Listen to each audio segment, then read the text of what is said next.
vient de Tours, on est un trio quand on joue sur scène avec un rappeur qui s'appelle MC Adam. Et pour des actions de rue, on a ce qu'on appelle le Pocket Dance Floor. Donc c'est synthétiseur, boîte à rythme sur pile, ampli sur pile, et on est totalement autonome, ça veut dire qu'on peut faire de la musique avec nos doigts, n'importe où.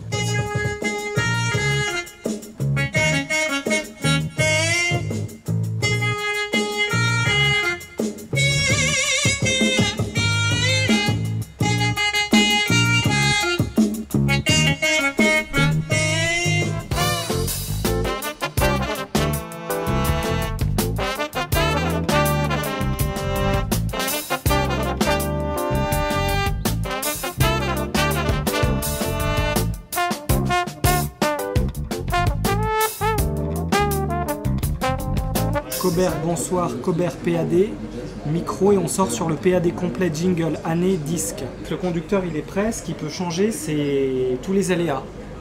Un invité qui n'arrive pas, quelqu'un qui rentre dans le studio alors que c'est pas prévu, comme là ça arrive.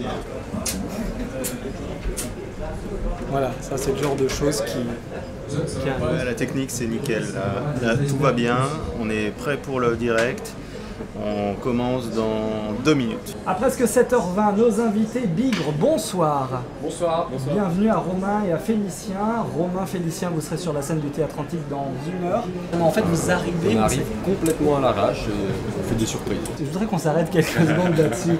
L'improvisation, ça ne s'improvise pas. Qu'est-ce que ça veut dire? On n'improvise pas, ça se travaille, des heures de travail, des heures de vol pour travailler le moment ultime d'improvisation. Non, merci. Cheese, non merci. Non, mais merci qui? Merci France Bleu. Voilà.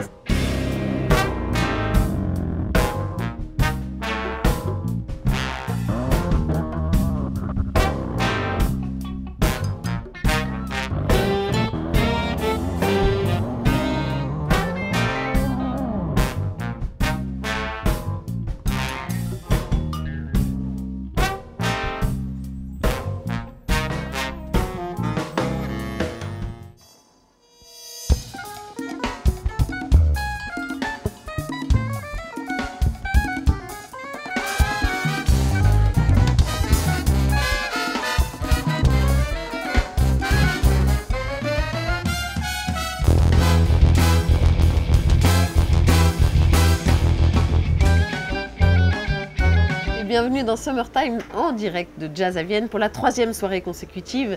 Un festival dont la musique continue de battre la chamade malgré la pluie intermittente et les orages hier soir. Une soirée qui a commencé ici au Théâtre Antique par un orchestre de la région, le collectif Bigre, et se poursuit maintenant alors que la nuit est en train de tomber sur la ville avec un quartet mené par 2 musiciens italiens et francophiles, le batteur Aldo Romano et le trompettiste Enrico Rava. De 22h minuit, je suis en direct évidemment dans le studio, mais par exemple tout à l'heure, il y a Aldo Romano et Enrico Rava qui vont sortir de scène et j'ai la chance de pouvoir aller les voir backstage, comme on dit, donc derrière la scène, et les accueillir avec le micro et faire entendre aux auditeurs ce qu'on peut rarement entendre, c'est-à-dire comment on se sent quand on sort de scène tout de suite à chaud.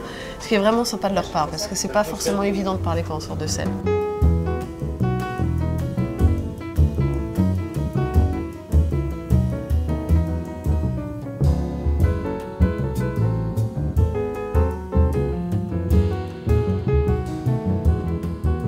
Moi, je suis absolument instinctif. Et comme disait Aldo, je sais, j'ai beaucoup de limites techniques, mais c'est ça qui, je crois, m'a donné un style. Je crois que si on ne faisait pas du jazz, on ne serait pas musicien.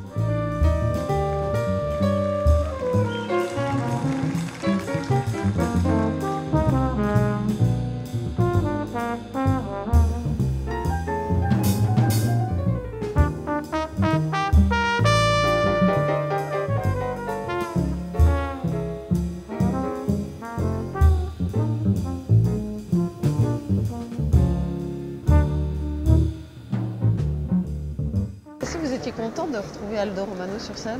Oui, je suis très bien. Je ne savais pas qu'il y avait Aldo. Hein. Aldo, voilà. Bonsoir. Que se passe-t-il?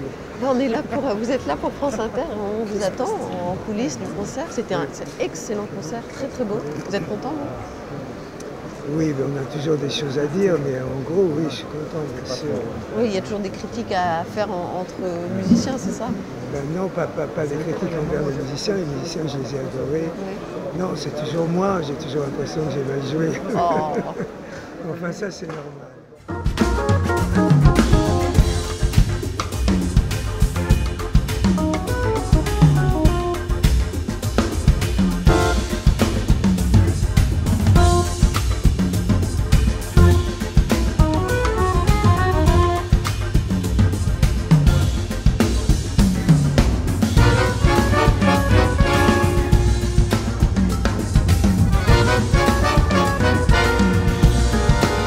Et vous savez, les violoncelles, pourquoi ils sont là? Non.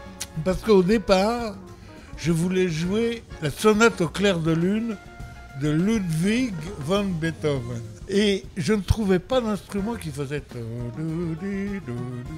d'un bout à l'autre, dans le grave et qui monte aussi, que le violoncelle.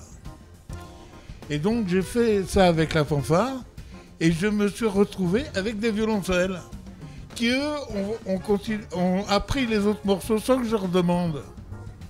Et du coup, après, on est ensemble maintenant. Voilà. C'est tout à fait une histoire de hasard et de hasard.